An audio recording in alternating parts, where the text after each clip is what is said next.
guys, Barry Gaming here, back with some more Idle Heroes news for October 22nd, 2022. So today we have a couple previews further of Bloodtide Queen Aranea. We have the names of her skills, we have what her skills look like, and we have pretty much like her idle image. You know, when you go to the character sheet, you take a look at the hero, they have usually a pretty cool animation. It feels very much Tussilago-ish, where she's in like this test tube thing where I don't even know what to call it, like a vat, or I don't even know what they're called, but it's interesting. So we will take a look at that, and we have some more backstory on the hero. So hopefully you guys enjoy this one. Make sure you guys take 1 second, hit that subscribe button. Let's jump right into the news.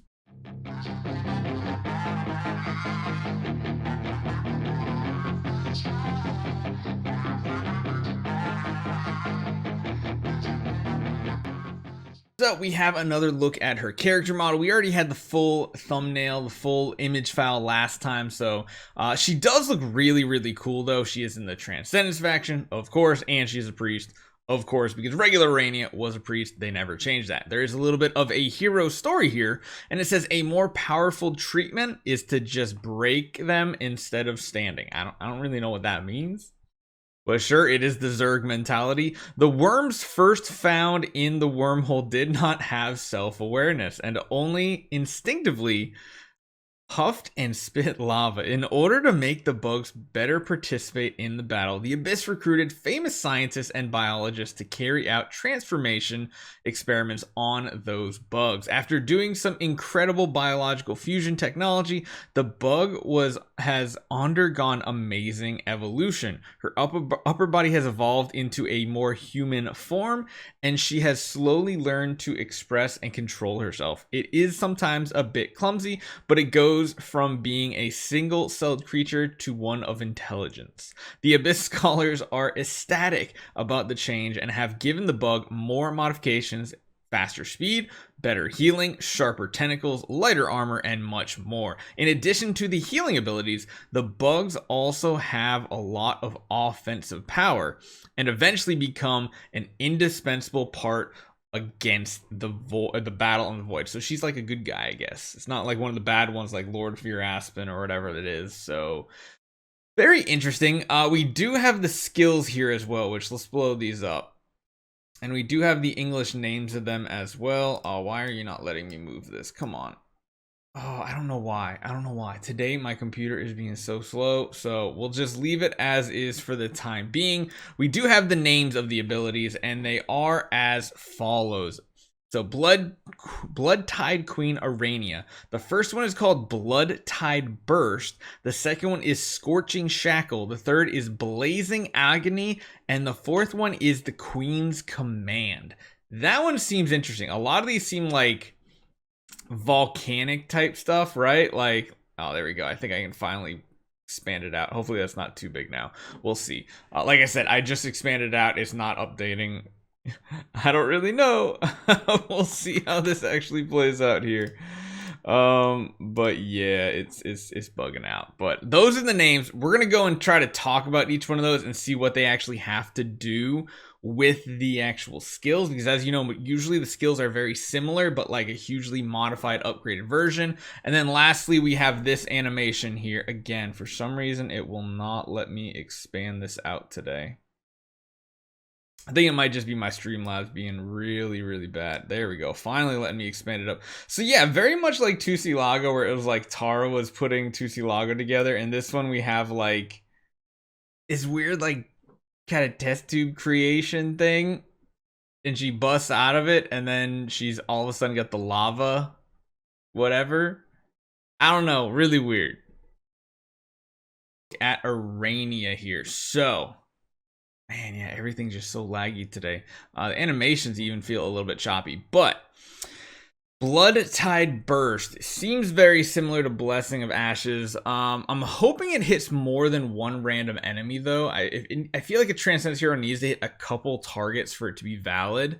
but has 100% chance to remove attribute buffs from them. That could be a really cool ability on top of everything else. Maybe it would be something like Forces related, where like when you remove it, it also deals damage. That would be actually really cool.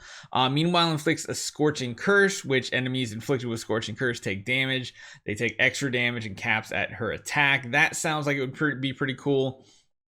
Having it restore allies HP is pretty good. My guess is maybe a stronger buff and everything and more damage. I hope it's more dot oriented too. I hope this is like a really good dot damage dealer. Could you imagine if they made a priest that was like had Ithaca's style ability where the dot that is applied is based on the amount of damage she does? Because you know how strong Transcendence heroes can be. That would be the thing that could absolutely like finally knock Ithaca off the very top perch of PvE damage. Would be interesting. So Mutant Trunk is always like the base stats, but that's usually rolled into the imprints and the base stats on this. It's gonna call Scorching Shackle. So Scorching Shackle, the second ability, it almost sounds more like a CC style ability, which would be pretty cool. I wonder if it would be like a whole new effect, or if it would just be like a stun effect or a freeze effect or something like that. Freeze wouldn't be very thematic. I feel like burn would stun someone or something like that. Because right now her base attacks are just, you know, deal 1 random damage, lower their all damage reduced for 2 rounds, restores allies. Doesn't really do that much, but could be pretty cool. Same with like the Blazing Agony ability, the third one supposedly. Blazing Agony sounds like that will be like her basic attack modified to burn or do a ton of damage.